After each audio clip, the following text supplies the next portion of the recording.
Once upon a time, there were 2 children born, raising the fertility rate in the country.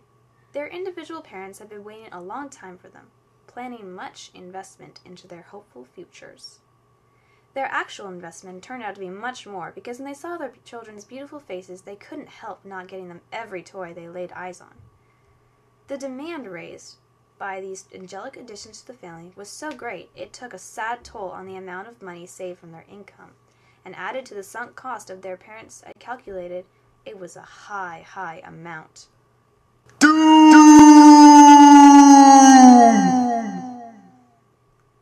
Not to mention that their mothers sacrificed their careers to take care of the young ones, thus lowering the employment rate and changing the number in the labor force. The new parents showered love on their newborns, thus increasing their knowledge and capital. These 2 children happened to meet in preschool, where previous teachings produced their sharing techniques.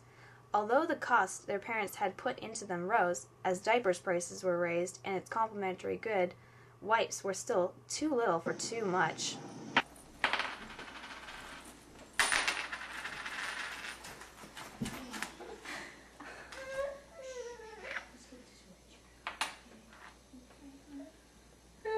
The children were wonderful additions in the long run. The parents continued to nurture the children as the years went by, as shown by the demand and supply curve, because they ultimately increased demand because they wanted so much for their children, thus increasing supply. The disposable income received by the boy's parents had lessened in size significantly, and now the boy had to work.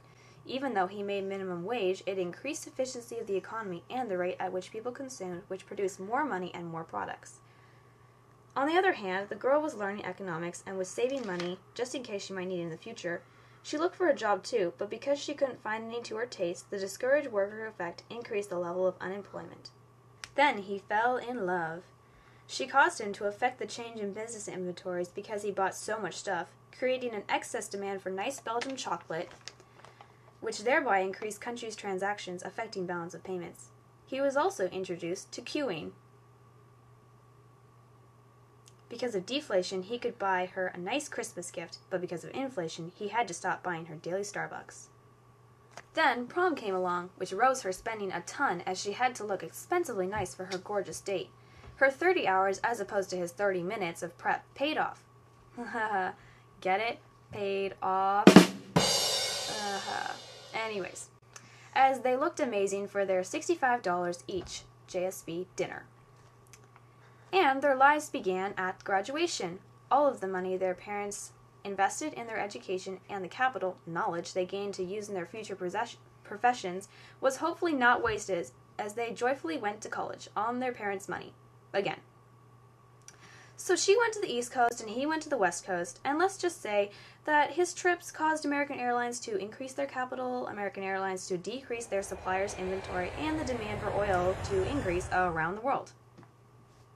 They decided to get married. Of course, this would cause the government to only collect joint taxes from them, but also cause them to be stuck paying the bank for 10 years on the mortgage on their new home.